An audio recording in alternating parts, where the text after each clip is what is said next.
everyone. Welcome back to the Private Practice Growth Club YouTube channel. If you're new here, I'm Tasneem Abrahams. I'm the founder of the Private Practice Growth Club, and here we share tips, tools, and tutorials for health professionals starting and growing a private practice in South Africa. Today, I welcome my guest, Kyle van Heerden. He's from Research Raconteur, and he is going to be talking to us about some interesting studies they did on practice growth, right up our alley. Welcome, Kyle, and thank you so much for joining us. Thanks, Tasneem. I'm excited to share with your audience about all the fun things we found from our research. Yes, so first to give some background, how I met you was I was involved in one of the summits that you had where you had a bunch of professionals, present on various topics. And so that's how I first came about who you are and your company. But if you could please give us an overview of what is Research Raconteur, because when I first met you, I had no idea that your company existed and what you do. And I was so fascinated. It's so interesting. And I just love what you do. So give us all an understanding of what your company does and who your team is and what magic do you make through this company. Brilliant magic. Yeah, I hope so. So okay, so it's there's four of us essentially, and we all work remotely from different places across the world.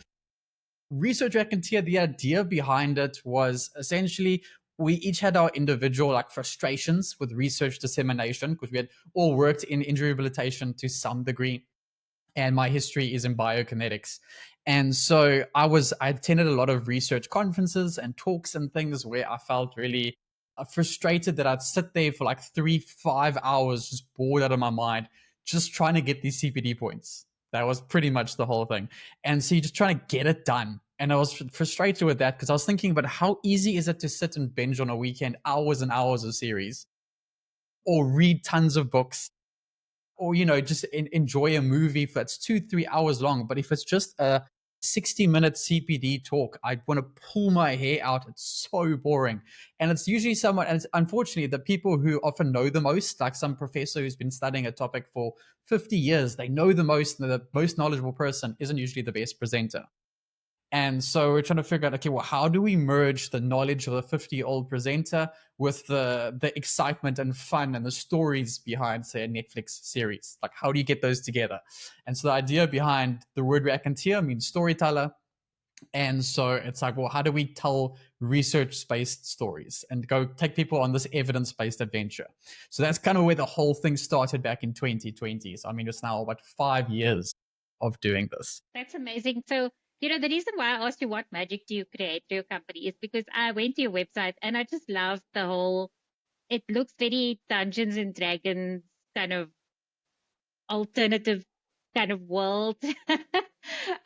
Which is, it's really, I see what you're saying there because sometimes research is very clinical and boring. And so just even your website is a little bit more fun and playful, but still dealing with serious topics. So when you decided to start this business, who was your target audience? Like, do you do research on behalf of other people and present it on behalf of other people? Who are you trying to serve, and how do you do that? Right. So yeah, it is quite Dungeon and Dragony. that was very much the idea behind how could we make it an adventure, right? So if you go to the website, you'll see that you can kind of choose your own adventure. It was very much inspired by those books in the 80s and 90s where you could be like, if you want to conquer the dragon, go to page 10, or if you want to rescue the maiden, go to page 50. So that's very much the idea behind the whole thing, just adding something a little bit interesting and making it different. That's also our unique value proposition. So the idea is it's very much injury rehabilitation research. So it's targeted at anyone who works in injury rehabilitation. So the bios, physios, chiros, occupational therapists, podiatrists, and anyone who's kind of in that niche. Even personal trainers use our services a lot. And it's very much there's two main tenets of the actual of Research Raconteur. The first thing we do is our online courses, and we do about 90% of everything we do online is free. And there's only about 10% that we actually charge for. And then those are relatively, obviously, a lot longer. Those are several hours long, but we try to break them up. We try to create like a Netflix series from the online courses with the injury rehabilitation. And then, so it's very quick 5 to 10 minutes, tiny little fast hitting lectures. So people can fit it in easily into the day. And then the other part, which is completely free, is our written and our infographics. And so we've got the newsletter. We have now close to 10,000 people who follow our weekly newsletter. And we post a lot of those newsletter excerpts onto the website as well. So if you do go through the website and you start going through our evidence-based adventures, they're really quick. It's like each one reads 1 to 2 minutes and you can just fly through them. So I think a big idea was, how could we make research bingeable like it's a series? Yeah. So basically but it's all injury rehabilitation based. I love that. And I get what you're saying about the Netflix space, because we are in a generation where everything is instant gratification, quick, easy. And I actually saw on your testimonials page that seems to be the common thread of what people love about it, where they would say, I can just listen.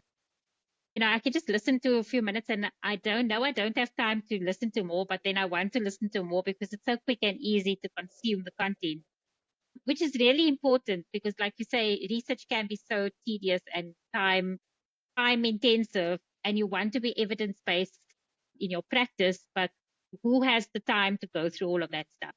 But then, like you said, your main focus is around injury rehab practices. And where we connected again recently was because you did this practice growth study. And that, of course, is of great interest to my audience. And that's why I thought, let's get you on to talk about it. So tell me a little bit about this practice growth study, the background, how it came about, and what you found through the study. Brilliant. Yeah, I'm happy to. I think a lot of what Research Raconteur is trying to figure out, well, what are the barriers to entry for getting people evidence-based, right? So the first idea behind the barrier for entry was very much people don't have the time. So how could we make it shorter? And so that was the first thing we're trying to figure out.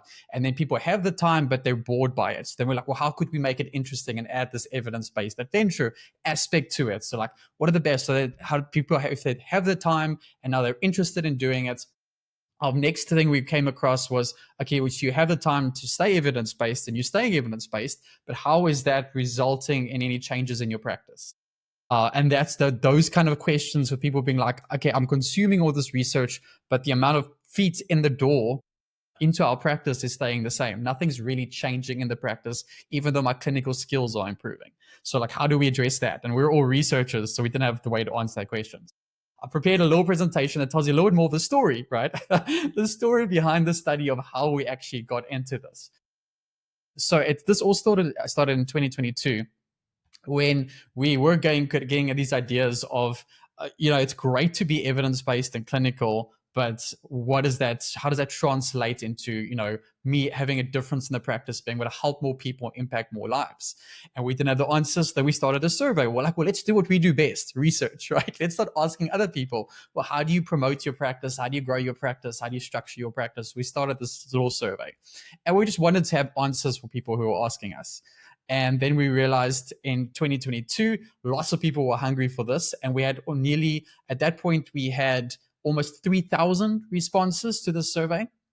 And so we started interviewing the people who had, and started interviewing some of the practitioners who considered really successful. So who had built from scratch, they'd built up a massive practice. So a really, really very successful practice in terms of revenue generated per either just by themselves or per team member, which is the average revenue generated. So we started interviewing them, and then we got to our goal was actually originally just to get to 50 interviews. And then we got to 50 and we ran some statistical analyses on the research, and we're like, it's too small of a sample size. We're gonna need more people. So we carried on with the survey, and then by 2024, we had got 5,000 responses. And so then we decided to interview the top 2%. Our goal was 100. We got 107 people. And so we started interviewing those people, and we realized, okay, now we can actually start to draw statistical analysis where there's a high probability that if out of these 100 people, if 90% of these people who are very successful have grown a really financially profitable practice, are doing all the same stuff, then it's a good chance that that's going to help other people as well. But then we just decided to do these kind of interviews, and the original idea was just to release it as a podcast. But again, by that point, we realized we had 357 hours of interviews, and like no one's gonna sit and watch 357 hours, right? So we're like, okay, well, we have to take it one step further. We have to break it down into something really manageable and bite-sized that we can just give you. That's not 357 hours of you sitting and watching interviews. So that's when we basically turned this into study results, where we found the 12 things that we compared the top 107 successful practitioners. What are they doing compared to the other 5,000 people who responded to the survey, but they're not as financially successful, right? Their practice isn't as profitable. So that was the whole idea. So that was 2021. These are the kind of things people were saying to us. I'm frustrated by the amount of time required to spend at the practice every week. I don't know if you find this, if you find this as well relatable. Tired of missing family and friend events. Sick of keeping holidays as short as possible, because if I'm not working and there's no income, and I'm battling to find time to market and promote my practice when I'm just seeing patients all day. So like, what do we do? And I don't know, can I be doing this 5, 10, 15 years from now? And so that was the heart behind a lot of this, Tasneem, was we felt our community was saying, I feel like I should be further ahead. Like I'm doing all the work, I'm doing everything I can think of, but I just am not as far ahead as I thought I'd be by now. I just wanted to say, all of those quotes that you just mentioned now is literally everything that my audience says all the time. And ending in this thing of I should be further along, I'm a big advocate for engaging with financial coaches. And at the event we had recently, we had someone talk about retirement planning. And I cannot tell you, even if you look at doctors who are specialists that, you see them driving flashy cars and living in big houses, actually, when you look at them, their personal finances, many of these practitioners, these specialist doctors, are working way past retirement age because they can't afford to retire. And a lot of that is because of cash flow in their practice, profitability in their practice. They are paying themselves a salary, but their practice as a business is not really doing well financially. So any practitioner can relate with all of those quotes that you just That's shared good. now. Yeah, no, absolutely. Yeah. So I think there's a lot of things that's on our hearts and on our minds, right? There's so many frustrations we all share, but it feels like there's no answers. And it's like, well, that was like the heart was like, well, could we try find an answer? Like, could we use our little research talents to find an answer? I think the other thing as well was that a lot of us weren't prepared to walk into like a competitive environment. Like you get trained for 4 years and you get your medical degree, and it's like, okay, it's about the patient. Just do a really good job with the patient.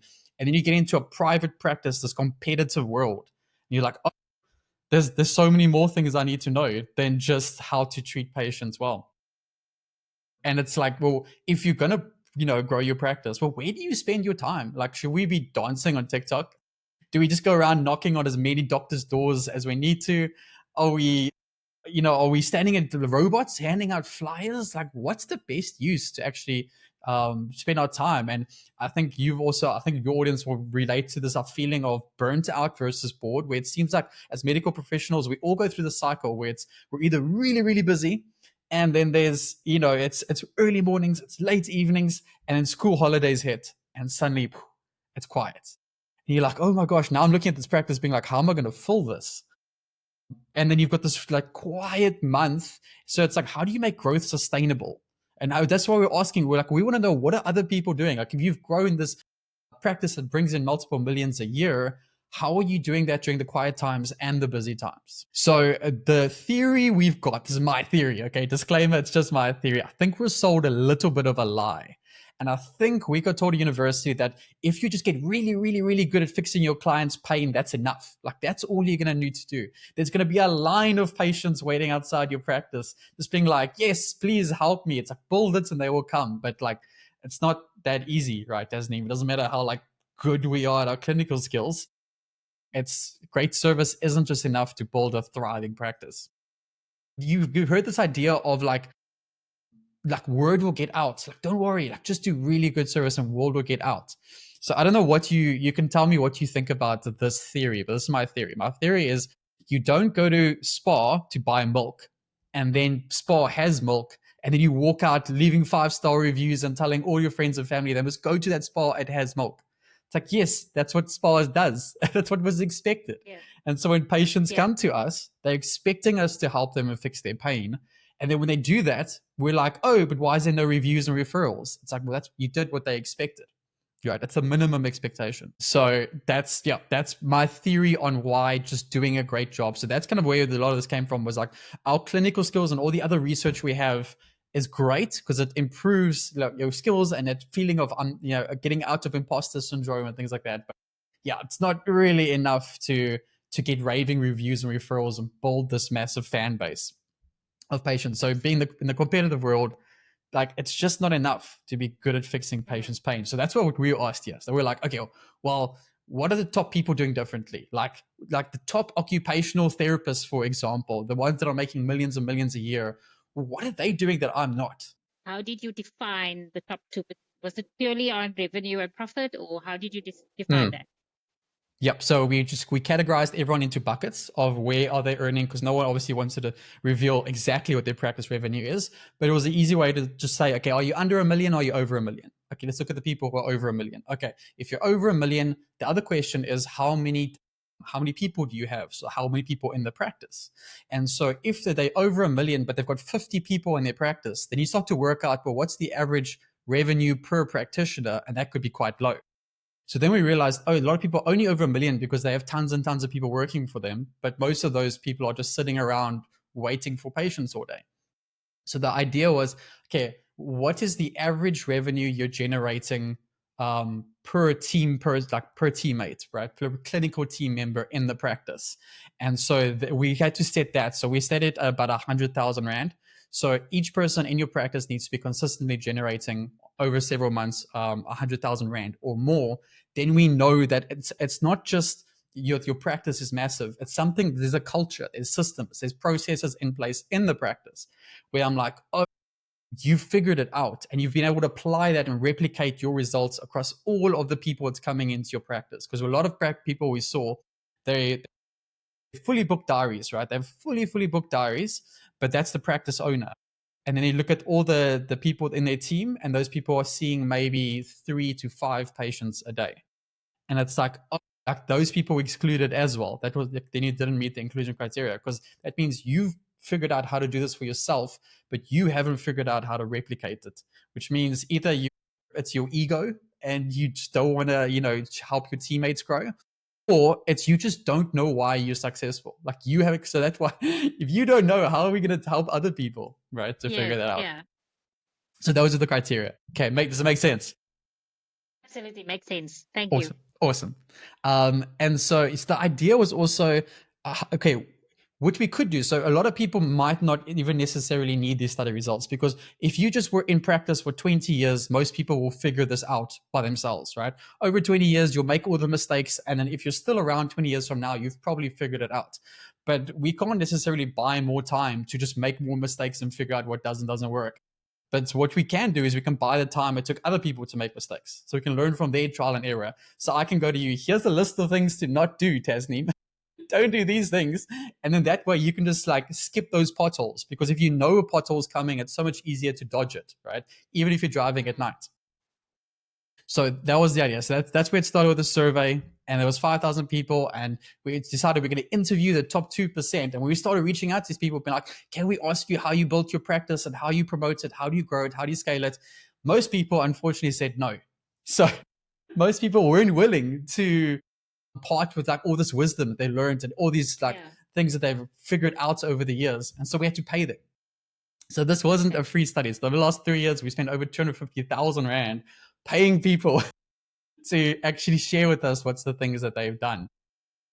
Then we're like, well, if we're paying you, there's a caveat. Okay, we're paying you. We need exact examples. We need exact steps and walkthroughs. Like, I don't want any vague general advice like, oh, post on social media. That doesn't help anyone. What does that mean? Like what, so we needed to know what works, what doesn't work, and then exact examples of what worked. So that's why a lot of the results we've turned into kind of a step-by-step walkthrough of how to do this, because that's what we actually got from different people.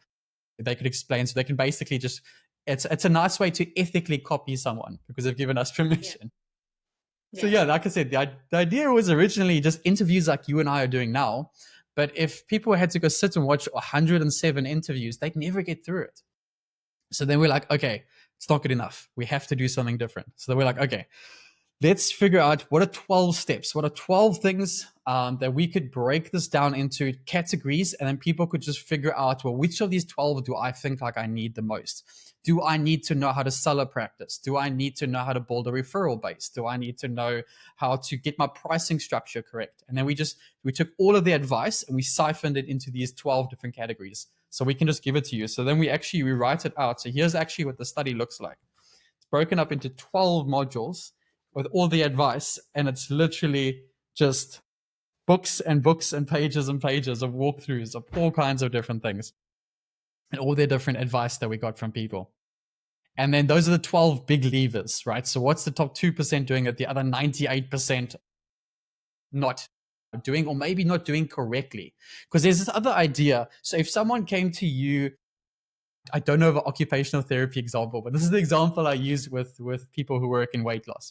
Someone came to you, Tasneem, and they said, I would love to lose weight, but, or like, let's do it like more something along your lines. Let's say, I would love help with maybe my OCD and my hyperactivity tendencies, right? But I have tried everything from time management to calendar setting to everything, like, and it doesn't work. And you're like, no, okay, right. And they say to you, no, I've tried everything, it doesn't work. And then you'd say to them probably, well, it definitely does work. Speak me through what you're doing, because it might be the how you're doing it. It's not necessarily the what. It's the right stuff, but you're doing it completely wrong. And it's the same way. This is the example I usually use is someone says to you, Tasneem, I want to lose weight. I've tried dieting and exercise. It doesn't work. You're like, well, those things definitely do work. Tell me how you did it, because you might just be doing it wrong. So it wasn't necessarily what to do, because everyone knows to build a referral base. But how come do some people have 50 people referring to their practice, but the other people only have 2 to 3 people referring into their practice? The referral base is tiny. It's like, it's the how, right? Even though you both need to do it. So here's the abstract of our study, basically of just going through everything that we've just spoken about. And then we've put everything together in this roadmap. So we put it together as a roadmap because it's overwhelming, right? It's a lot of information. And so we're like, okay, well, let's divide everything into 3 phases. Are you trying to grow the amount of feet in the door? All right, just new people coming into the door? Or do you have lots of new people coming in, but you're not sure how to actually help them over the long term? Do you need help with retaining those patients and getting them until the end of their rehabilitation where you discharge them? Or maybe your growth is perfect, your retention is perfect, but you have no idea how to actually scale up like a team or to automate your practice. So we tried dividing everything into these categories because just by itself, it's a lot to go through. So figuring out where do you need to start, where do you need to fit in. And so the way we do that is we actually do a thing called a bottleneck analysis. So the bottleneck analysis is basically, well, what's the biggest constraint in your practice, right? And so if we had a bottle filled with water and then we're trying to pour it out, the neck is the main thing that's the constraint with getting water out. And so we're like, we need to figure out what's the neck of the practice. So there's so I'll go with you what we take everyone through. So everyone that's watching can do this with us, right? And you can even start to apply this to your practice as well, Tasneem. Right. So the first thing we start off with just like, do you have a team? Because that's a pretty big defining factor of, do we need to focus on what the team's doing, or do we need to focus on what you're doing? Is it solo or not? And so the first part is, okay, if you have a team, if it's yes, then we need to figure out, well, is your team full? Like, is their diaries full? Because if their diaries are full, then we probably need to focus on hiring people and need to figure out how to build a bigger team. So then that's usually when we point people to module 10 to figure out how to build a bigger team. But they're like, no, they're not full, right? My team's not full. They've got lots of space in their diaries. Okay, well, then we need to figure out how to manage the team, and they need to have things in place that's going to grow their own diaries. So then we speak about standard operating procedures, and then what are the KPIs, key performance indicators we're measuring. So then we start helping the team to help them grow as well. Now, if it's just you in the practice, no team, perfect. So like, is your diary at 75% capacity? And we choose 75% because we spoke to a lot of the people and we said, well, who had teams? And we said, well, how did you know when? Like, what was your trigger for when do I actually hire someone? Like, what do we know? So the general advice we got over and over again was, if you're at 75% of the full amount of sessions you have per week, and that over a rolling 3-month period, then that's your trigger to start actually the interview process, because the worst thing you want is you don't want to be at 100% capacity and then you start interviewing, because then one of two things usually happen, right? Either you take the first person that comes to the door because you're desperate and you just need someone right now, or the other thing is that you just don't actually ever have time to do proper interviews. And so like people apply and you just can't get back to them, and it's a mess because you're so full booked. So 75% is a nice place where there's still a buffer where you can actually go through the process. You don't have to take the first person that comes because you're just desperate for someone. Yeah. So if it's, yes, I need someone, okay, then we point them to module 10. Let's focus on building out the team. Let's figure out how to leverage your time there. And if it's not, then we now figure out, you need more evaluations per week, essentially. Like if you're not at 75%, it's really simple. You just need to be doing more evaluations. Cool. So how do we get that? Right. So let's figure out, for where are you currently? How many do you currently do? Do you see 5 new patients a week on average? Is it like on average you're seeing about 1 new evaluation a day, 5 per week, or is it less than 5? And how we got to the number of 5 was we looked at, we spoke to a lot of people that we spoke to, said on average, they could work out on average, what is the average amount of time that a patient stays with us, right? So let's say, just for example, the average amount of sessions a patient will book with you are 12 weekly sessions. So we know, okay, there's 12 weekly sessions on average. If we just look at like the last few years, right, of seeing patients, what's the average amount, you work it out. And then from there, you can say, all right, well, if every patient I see all booked 12 sessions, what's the maximum amount I need to see? And how long would it take until my diary is full? And so the general guideline we give people, it's going to be different for everyone, is about 5. So if you're currently seeing 5 or more evaluations per week, amazing. That probably means you don't need help getting new evaluations in, right? Like you know how to get patients in, and you've got lots of people referring to your practice, right? So then we need to figure out, okay, well, do they stay until you discharge them? Do they stay until Tasneem says, I think you're now ready, tick, I can sign off on you are done, right? Because I think a lot of the big difference we saw with practitioners who are very successful versus those who were really still battling a little bit to grow things is they hadn't really stepped into this idea that I am the medical practitioner. I'm the one who's, has to actually discharge you from rehab, just the same way a doctor would discharge. And doctors aren't asking patients, hey, which medication do you want? Right? Doctors aren't asking patients. They say, take this, take this, take this. Here's what you need to get better. And so, but then we don't fall into that trap. We fall in this trap where we ask people, do you think you still need more help? Would you like to see me next week or not? Yeah, that's so funny because, like, we are actually first-line practitioners. And I think it's important to get that into our heads, that we are first-line practitioners. So we can admit a discharge for a particular treatment within our scope of practice. Absolutely, like you say. And I know that you predominantly work with physical physios and but just from an OT point of view, OTs are the worst when it comes to devaluing ourselves and our service. And then we complain all the time that other people are devaluing ourselves and our service, but we don't step into that role and sit and enter a room with expertise and, that I am the first line practitioner. So absolutely spot on. Agree with you. Yeah, we need to step into the idea of you are the clinical expert, right?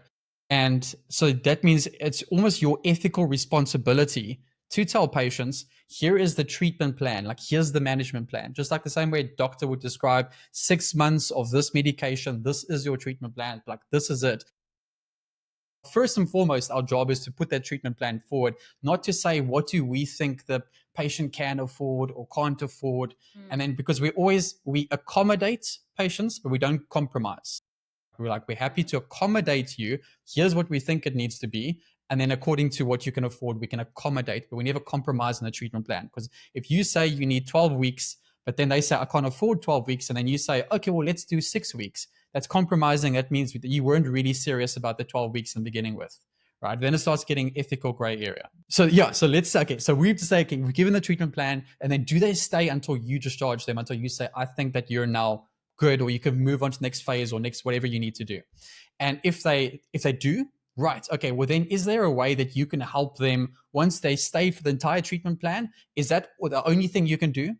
Is there any other way you could help that person? Because they're not finished with their health goals, right? There's still, lots of people still have lots of health goals and things they want to achieve and other ways that they want to improve. And if there's any other way you can help someone, I think it's our ethical responsibility to have something in place we call post-rehab continuity.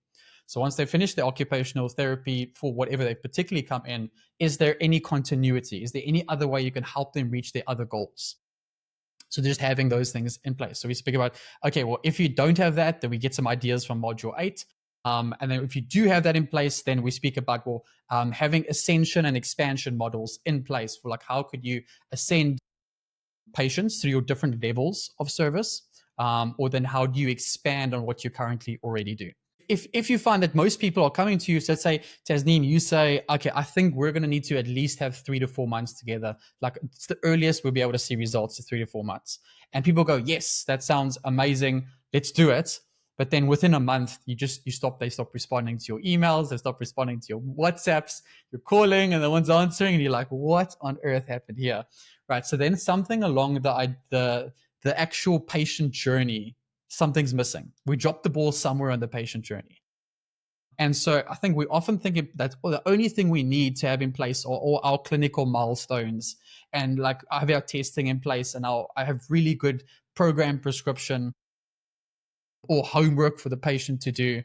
But that's like the minimum bare line. Like that's what everyone's doing, right? If you want to create an incredible patient journey, it's like, well, what could we do one step further? What is a greater level of service or interaction or things outside of our clinical expertise that we can actually offer patients? So we speak about having a set 90-day journey, something that you can make amazing, that would really stand out from what everyone else is doing. So we speak about this idea. Have you heard of the idea of a purple cow before, Tasneem? Yes, from what is his name with the glasses? Seth Godin. Godin, that's his name. Right, right.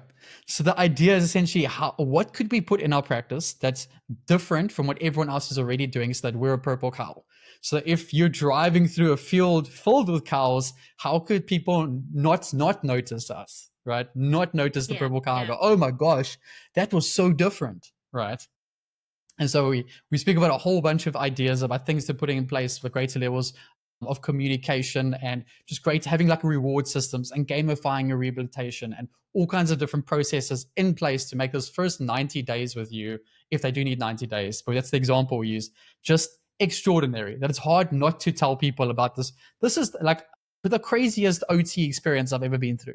Like this person has just gone above and beyond. Yeah, I think, like you say, obviously 90 days is just a number, but irrespective of what that period is, I think what it boils down to, because I've experienced this in my own practice, is having a very clear communication of what the patient can expect over a period of time. So, like, I find it quite interesting when I get new clients, and in mental health, obviously it's a little bit more difficult because it's not so easy to quantify when somebody's pain is going to go away or range of movement is improve, or so on and so forth. But you can still be very clear on having milestones or outcomes. And I think I kind of brought that in from working in the digital marketing space. Usually when you take on a new client project, you have to have milestones. You can't just have one big project because then you have scope creep and all of that stuff. Now, I kind of apply that in my practice where if I say to the person when they come for the first time, we have we have an assessment phase and we have a support phase. In the assessment phase, this is how many 3 to 5 sessions. This is the assessments we're going to do. These might change, but this is generally the assessments we will do in those sessions. Then I will come up with an intervention plan, and then I will present that to you and tell you how many times you have to come, etc. Assessment is complete. Then we say, okay, we're going to meet once a week for this period of time, working on this specific goal. When we have reached that goal, we will review and see, do we need to continue again, or do we need to end, or do we need to take a break, or whatever. But just the fact that the person knows, okay, this is what I'm going to expect. And so when they come to a session, they know that the next session, this is what is going to happen because I've explained it to them. And oftentimes when people come and I say, well, do you know what occupational therapy is? And I explain to them and they say, oh, my last OT didn't tell me what she does. She just played games. And she didn't explain why she's playing this game, what she's assessing, right. etc. Yes. And it's exactly that. And that's why they just didn't go back. So exactly what you're talking about, it really boils down to how effective are you in communicating what this person can expect and the journey that you're going to take them on, as you said. So yeah, 100%. Absolutely. And I love making those milestones fun as well. So we speak about giving like even little certificates. You go into your Canva account, you make a set of, let's say, 5 different certificates. And once they've completed their first week of home rehab programs, we give them a little certificate, like 1 week in, congratulations. And we just email it to them. It's actually a little thing, put their name on it. And it's just a small little extra thing. Or if it's in person, print it out and we give it to them. Or then we have little challenges along the way where we know that, let's say you've seen in your rehabilitation, usually people start to lose motivation by the 3-week mark. The first 3 weeks, they're very motivated. So then for that 3rd to 4th week, we run a little challenge with them. And we've planned this beforehand. And we say, cool, we're going to do a streak challenge. Can you actually do your program or your work that we need you to do for occupational therapy? Can you do it every single day for the next 7 days? And if you do, we're going to donate 100 Rand to a charity of your choice. And we let them choose between something that's nature-based, children, or animals. And we include these little ideas of like, how can we increase streaks and, different ideas behind like certifications and just fun little rewards. And we say, well, if you make it to day 30, then at day 30, you usually get like a little mug. And the mug's got like something like, hey, top achiever or whatever it usually is, especially if it's in person. Just something like physical. Because I think a lot of things we speak about as well is you realize that the top practitioners, they're not taking 100% profit margin. Almost none of them are taking 100% profit margin. They would take, let's say at the very most an 80% profit margin, and 20% is spent back on the patient, where they're actually trying to enhance that experience of being with us, because everyone else that's our competition is taking 100%. So if they pay you 500 Rand per session, and at the end of, let's say they see you once a week, at the end of a quarter, they've essentially paid you 6,000 Rand. Now, all of our competition, everyone else is pocketing at 6,000 Rand. But if you take 5,500 Rand and you took 500 Rand and spent it back on the patient, just doing something nice, even if it's a silly little mug, even if it's printing out a certificate for them or donating it to charity or whatever the case may be, no one does those little tiny things, those exceptional things, right? And so it's the same thing as a lot of people would be more happy if their husband bought them 1 rose every Tuesday than the whole year they bought 1 bouquet of roses, right? 1 bouquet, 1 point. But 1 rose every Tuesday is a point every Tuesday. So, right, okay. And then the last part there is, if let's say people are coming to you for the first evaluation, but then after the first evaluation, they maybe stay for 1 session or then they disappear or they ghost you. Then it's speaking about buy-in, right? Then we actually didn't get patient buy-in into our program. They didn't understand the value. They didn't understand the outcome. And there's a whole bunch of things we need to speak about, whether it's your pricing, whether it's getting patient buy-in. And so with pricing, there's 2 things that I found really interesting that we learned from these practitioners. The one practitioner was charging a massive amount of money per session, but this person was in the States, but if you worked out the money here, it's about almost 2,000 Rand per session. And so I was like, well, how do you justify that kind of expense? Like, that's way above medical aid rates. And like, even for cash practice, how do you justify that? And they said to me, Kyle, nothing is cheap or expensive, right? And so like the analogy they gave us was, if something cost you 20,000 Rand, Tasneem, and someone said to you, there's this thing I have, it costs 20,000 Rand. Would you think that's cheap or would you think that's expensive? So I don't know. What do you feel? It would depend on what it is that they are selling you, right? Right. And so like, there's no answer, is that cheap or is it expensive? Because if it's a pen, of course it's expensive. But if it's a house, an entire beautiful mansion, then it's dirt cheap. That's ridiculous cheap. And so everything is about context, right? And so it's like, there's nothing as expensive. Doesn't matter if your sessions cost 2,000 Rand or 100 Rand, nothing's cheap or nothing's expensive. Even if you're charging 100 Rand a session, but you do absolutely nothing for the patient, technically that's expensive. That's right? expensive, the context. That's ridiculous, right? And so the one thing is getting your pricing right, so making sure there's enough context around your pricing. And the second thing is getting patient buy-in. So if I wanted you to take a trip to Bali, right? I'm a travel agent and I'm trying to get Tasneem and her family to go to Bali. And we sat there at the consultation. You said, Carl, what can I expect? Why should I go to Bali? And I said, well, if you go to Bali, you're going to have to get your visa. And there's a process, standing in lines at the embassy. And you have to line up at the airports. And you have to sit next to other people on the plane who maybe don't smell very nice. And you have to eat horrible food. The process of getting to Bali isn't fun, and no one really wants to hear about that. So what you want to speak about is the beach. I'm lying on the beach, right? And I'm with my family, and they're swimming in the water, and we're having a wonderful time, and everyone's making lifetime memories. So speaking about the outcome, getting the patient to buy into the outcome. And I think of so many of us practitioners, we spend so much time on patient education where we're just speaking about, you're going to have to do this and this and this and this, and it just sounds like work. Sounds terrible. Right. So that's getting that buy-in, like fixing your conversations. We speak a lot about how to get that patient buy-in, but there's a lot of modules around.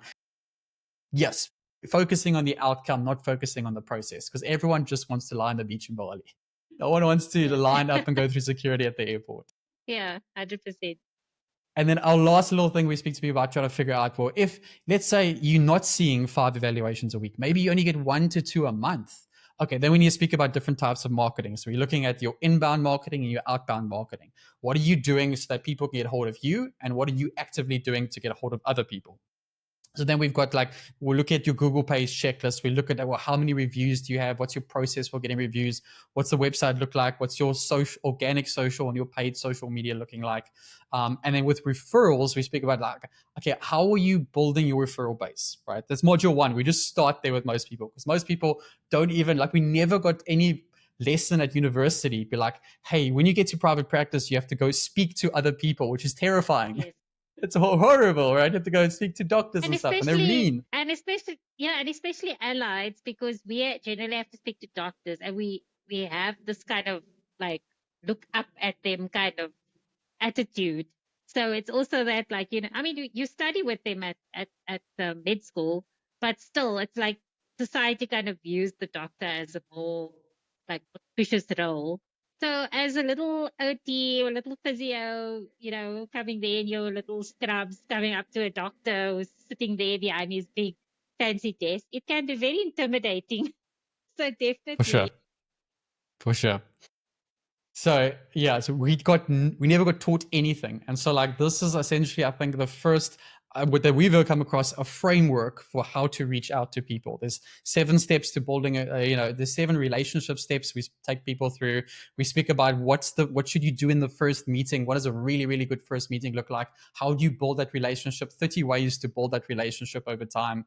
And then just speaking to people about, well, are you at least spending 10 minutes a day just connecting with someone? Are you connected to 10 people a day, right?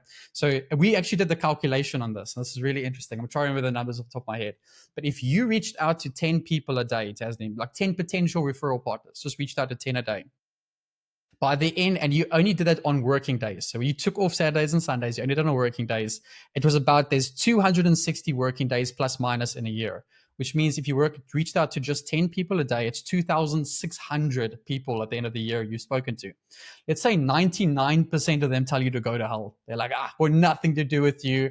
But 1% of those people, just 1% of them take interest and actually start speaking to you and working with you. That's 26 new people referring into your practice every 26 new referral people. So let's say of those 26, most of them only refer once every 2 months. They don't have that many patients to send you. So once every 2 months, that means it's 13 new people in your practice every single month. And if you charge 500 Rand a session and you see a person for an average of 12 sessions before they actually are discharged, on average, you see clients for 12 sessions. 500 Rand, 12 sessions with 13 new referrals every single month is a turnover of 2.6 million Rand at the end of the year. And how you got there was you reached out to 10 people a day. And it's I think we underestimate how much we can do in a year, but we overestimate what we can do in a day. Yeah. And then we just burn out too quickly trying to speak to too many doctors every single time. But an hour a day, 10 people, and then if you do the maths, it could be about 2.6 million a year, but no one does. But you also raise another important point, which obviously you guys are researchers, so you totally get that. But I think the problem, and I had a coach once, and she used to use this expression, data over drama. And that's really it. I talk about this all the time, is that a lot of times practitioners are making decisions about their marketing, about their business, purely on feeling. Right? Whereas what you're talking about there is if you actually sit down with the numbers and calculate how many new referrals you need to get in, how many people you need to speak to get that. How, like you just did now, the exercise you just did now, it becomes less overwhelming because you now have actual tangible facts that you can base your actions off of. And so now instead of saying, oh, I'm going to just post on social media for the sake of posting on social media, whereas you have actual goals that you have to reach, that I have to speak to 10 people or reach out to 10 people or message 10 people every day. And you can actually tick off, okay, I only did 5 today. So I didn't meet my goal, but at least I'm halfway there. Then you're measuring it not based on, oh, I feel like such a failure because nobody is like, getting Right. back to me. Yeah. You can actually look at, well, did I meet my goals? And you actually have something to measure your actions against. For sure. I think it's another point that I really want to add just to that I love is setting expectations for failure. Because you may be very motivated. Oh, 10 people a day, I can do that. But then a week goes by and no one's responded to you. 2 weeks goes by, no one's responded to you. And you just start to get, like you said, the drama, like, oh, this is horrible being ignored because most people won't respond. And so setting the expectation, I only expect 1 out of 100 people to respond, right? 1% success rate. And when you set that real expectations, when 2 people respond to you, you're like, oh my gosh, I'm winning. I've got double what I set out to do. And so setting the bar as low as possible makes it so easy to win when you're like, I only want 1 out of every 100 people to respond to. And if it's 10 people a day and it's doing, sorry, yeah, go. No, I was saying, well, the thing is, it's you have to set your goal only on things that is within your control, not without. So you can't control whether someone is going to say yes or no, but you can control how many times you reach out. That is completely within your control. So a failure where you didn't actually fulfill the action you set yourself is different to a failure where you did the action, but you didn't get the results. And then I also heard somebody once said something to do with sales. I can't even remember who this was, but they said that they almost shifted their mindset to say that they almost celebrated every no because every no was one no closer to the next year. Instead of seeing it as a no is a no. It's because they know that you need a certain amount of no's before you can get a yes. The goal was to get as many no's as they can to get closer to that one yes. And just having that simple mindset shift changed how they approached sales and outreach. Right. Yes. It's reframing, right? So the question there is, if you knew that after 100 people said no to you, you'd get R1,000,000. If you knew that, how quickly would you get those no's, right? Because you're like, oh my gosh, it's right on the other side. Exactly. You'd go so quickly through it. And so here's a few more tips that we got from other people, because we obviously asked them, well, when you do reach out, what do you say? Like, what's the right thing to say? Do you say, hi, my name is Tasneem, I'm an OT, I do this, this, this. And we realized that that doesn't work. It almost never works for people. And so the first thing we speak about, we just say to them, we have this framework of acknowledge, compliment, ask. And so we just acknowledge, like, let's say it's on social media. You and I are chatting on social media. I see you post something. Tasneem's had a new event. And I will just acknowledge that. I'm like, Tasneem, saw your new event. I'd compliment it. That's so cool. That's really interesting. And I'd ask a follow up. What made you decide to do something? And so at no point am I pitching myself saying, hi, I'm Kyle. I'm a researcher. We sell courses. We do this, we do that. Nothing about me. I'm just asking, I'm acknowledging, I'm complimenting you, and I'm asking it. We're just starting conversations. And so the goal in the beginning isn't to pitch yourself to 10 people. It's, can you start 10 new conversations? Really is pretty much it. And then when you get to the part where you're speaking and now you eventually want to eventually say something about, hey, I am actually an OT and I do work with these kind of people, especially if it's like someone who's a potential referral partner. The best tip we got was someone said to us, this is what they say. They say, hey, I work with, let's say you work with a lot of mental health people. I work with a lot of people who have, say, mental health or help with mental health or OCD, or whatever the case is. Do you know anybody that would be interested in that? And so instead of asking them directly, hey, do you have any patients to send me, or are you interested in that? We say, do you know anybody who would be interested in that service? And it just helps you sidestep that awkwardness of, like, were you trying to pitch yourself and they go, ooh, no, thank you. And now if you want to take it one step further, you can say, do you know anybody you like who needs this help or needs this service? Because then if they go, oh, no, there's the one, they go like, well, is there anybody you don't like who needs it? And so you already have the follow-up plan for when they say no, you know what you're going to say next, just to make a joke and so it's not awkward. And so they always are getting around this without being that horrible person that's just messaging everyone saying, send me patients, send me patients, send me patients. Like we never want to be that person. So there's really nice, easy ways to script it using words so it's not awkward, it's not icky. And then the other last part I just want to quickly give to everyone watching is 7 stages of relationships. And I see a lot of people go through this where they go from a stranger to then pitching the stranger on why we should work together. And it's this idea that because we think we're in a medical service, somehow the normal rules of society don't apply. And so if you saw let's say you were still single, Tasneem, and you saw a really cute guy at a coffee shop, and you walked up to him and said, let's go on a date, most likely the guy would be like, whoa, who are you? I don't even know you, right? But then we do that all the time. We go up to doctors and say, oh, can we please meet? Which is essentially a date, right? We're just asking total strangers for dates. It doesn't work, right? It doesn't work. And so you want to think of how do we date these doctors? Like, what can we just introduce ourselves? Okay, step 1, they know who we are. Okay, what can we then do to make them a little bit more interested in what we do? Okay, they know who we are. They're interested in what we do. Okay, so they know we are, we're interested in what we do. And then do they see a value in what we do as well? Do they see a value of us working together? And so you kind of do it step by step by step, the same way as if you met like a really nice guy that you wanted to speak to. You make sure that he knows your name. You make sure that he knows that there's something interesting about you, your personality. And there's a little bit of steps where you can reveal more and more. And eventually you've built enough of a relationship. You can ask for that first meeting. We can ask for the date and be like, I think we have so much to chat about. How about we meet up for 30 minutes and we can actually chat about that? Just that whole, there we go. So that's basically I'm going to stop the screen share there. That is how we think about the 12 categories and where do you start, right? Like what is the biggest constraint currently in the practice? Where is it that we need to start? Do we need more evaluations? Okay, no, we've got enough evaluations. Are they staying the entire time? Yes, they're staying the entire time.